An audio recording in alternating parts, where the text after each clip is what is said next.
Hey guys, তো এখন যাচ্ছি আমি কোথায়? বহরমপুর। এখন মোটামুটি সন্ধ্যা 7টা বাজে। তো এখন যাচ্ছি দাদুর বাড়ি। দাদুর বাড়ি থেকে কাল ভোর 3টার সময় উঠে তারপরে আমি যাব কোথায়? চাচলে। চাচলে গাড়ি রেখে তারপর ওখান থেকে যাব আমি বাসে করে বহরমপুর। বহরমপুর একটা পার্সোনাল কাজের জন্য যাচ্ছি গাইস। তো তোমরা ব্লগটা দেখতে থাকো। তো গাইস, এখন বাজে ভোর 5টা আর এখন আমি আছি চাচলে। তোমরা চাঁচলের ভোর 5টার ভিউটা দেখে নাও একবার। এই যে গাইজ দেখো, এটা হচ্ছে চাঁচল দিশারি হসপিটালের সামনে। তারপরে চলে গেছিলাম বাইক রাখতে স্ট্যান্ডে, এটা হচ্ছে গিয়ে হাটের কাছে, চাঁচল হাট আর চাঁচল তিন মাথা মোড়ের মাঝামাঝি।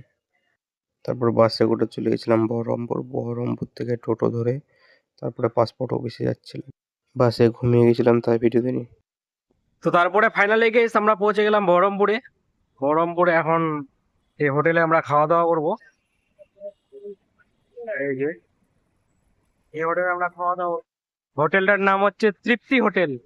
তারপরে আমরা চলে যাবো হচ্ছে গিয়ে পাসপোর্ট অফিসে। পাসপোর্ট বানাতে এসেছি গাইস, ফলো করো। ফরেন কান্ট্রিতে গিয়ে ভিডিও বানাবো গাইস, ফলো করো। আমরা দুপুরের খাবারে অর্ডার করেছিলাম মাছ ভাত, আর প্রত্যেকটা রান্নাই ছিল দুর্দান্ত। তারপরে আমরা খাওয়া দাওয়া সেরে চলে গেছিলাম পাসপোর্ট অফিসে। এই যে দেখো পাসপোর্ট অফিস বহরমপুর। তারপরে কাজ সেরে বাড়ির জন্য রওনা হলাম। তো গাইজ, তোমরা যে এরকম ছোট ছোট ব্লগ ফুড ব্লগ দেখতে পছন্দ করো, তাহলে আমার চ্যানেলটাকে ফলো করে দাও। Bye bye guys.